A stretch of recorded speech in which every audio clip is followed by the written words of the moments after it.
કરવામાં આવે, માલધારીઓને લઈને આજે જે આવેદન દેવામાં આવે, શું મુખ્ય મુદ્દાઓ?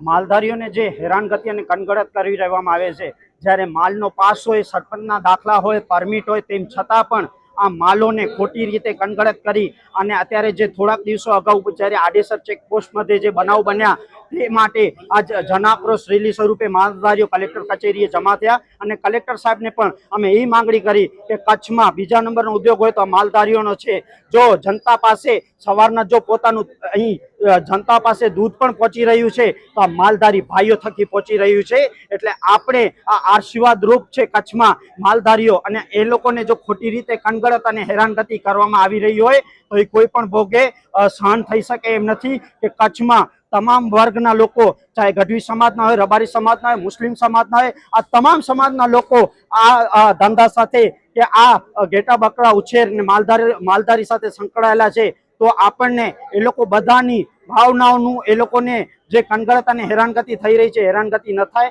તે બાબતે કલેક્ટર કચેરી સમક્ષ અમે આજે આવેદનપત્ર આપ્યું. અને જો અમારી માંગો ખોટી કનગડત અને હેરાનગતિઓ થશે તો આગળનું આંદોલન અમે આડેસર ચેકપોસ્ટ મધ્યે કરશું અને માલધારીઓ તમામ પોતાનો માલ લઈ અને ત્યાં કને આડેસર ચેકપોસ્ટ પાસે બેસશે અને જે પાંજરાપોરમાં ખોટી રીતે હેરાનગતિ કરી અને તમે માલ પૂરી દો છો એ માલોની હાલત પણ તમે જુઓ એ માલોની હાલત શું થાય છે. તમે તો પાંજરાપોરમાં મૂકી દઈ છો પણ એ માલધારી રાત્રે સૂઈ નથી શકતો પોતાની માલની ચિંતાને લઈને કે મારા માલનું પાંજરાપોરમાં શું હાલત હશે. એ ક્યાંક ને ક્યાંક તંત્રને પણ સમજવું પડશે કે આ કચ્છમાં આ સૌથી મોટું ઉદ્યોગ છે અને એને જ્યારે સરકાર પણ ઘેટા બકરા ઉછેર માટે સહાય આપતી હોય અને સબસિડીઓ આપતી હોય ત્યારે તંત્રમાં અમુક લહેરા વ્યક્તિઓ, જ્યારે ખોટી માનસિકતા ધરાવનાર વ્યક્તિઓને આવી રીતે બળ પૂરો પાડાતું હોય તો આ કોઈ પણ ભાગે યોગ્ય નથી.